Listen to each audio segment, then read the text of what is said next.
In this lesson, we are going to take a look at how to create sketches on something other than the front, top, or right plane. But in order to begin, we must first start a new sketch, and we will need to select one of those primary planes. So I'm going to select the front plane, go to the line command, and draw a basic shape. Now, once I'm done sketching, I am going to switch over to the Features tab and then select the Extruded Boss Base command. Now, I do understand that we have not covered this feature yet, and we will in a later chapter, in a later lesson.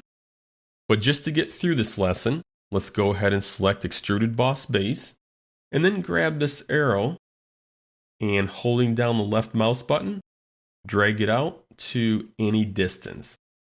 Close out of the Boss Extrude command, and then tap F on the keyboard to fit the 3D part to the screen. So what we did here is we created a basic sketch on the front plane and then extruded that sketch into a 3D model. Now we're at the point we can talk about what we came here for in this lesson. How to create a new sketch on a face or plane other than one of the three primary planes. So I am going to return to the Sketch tab and select Sketch. Notice the message says I can select a plane, a planar face, or an edge. Well, I'm going to go out to the screen and select this face here. And now I am in a sketch, and this is the plane I am sketching on. So I'm going to go to the Circle command and draw a circle on this face.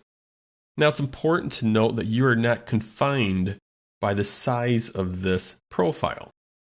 In fact, I can go back to the Circle command and I can sketch outside of that.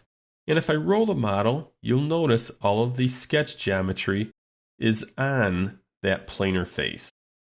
And once again, even though we haven't covered the Extrude command, I can go to Extrude Boss Base, type in a distance, close out of the Boss Extrude command, and there's two new features.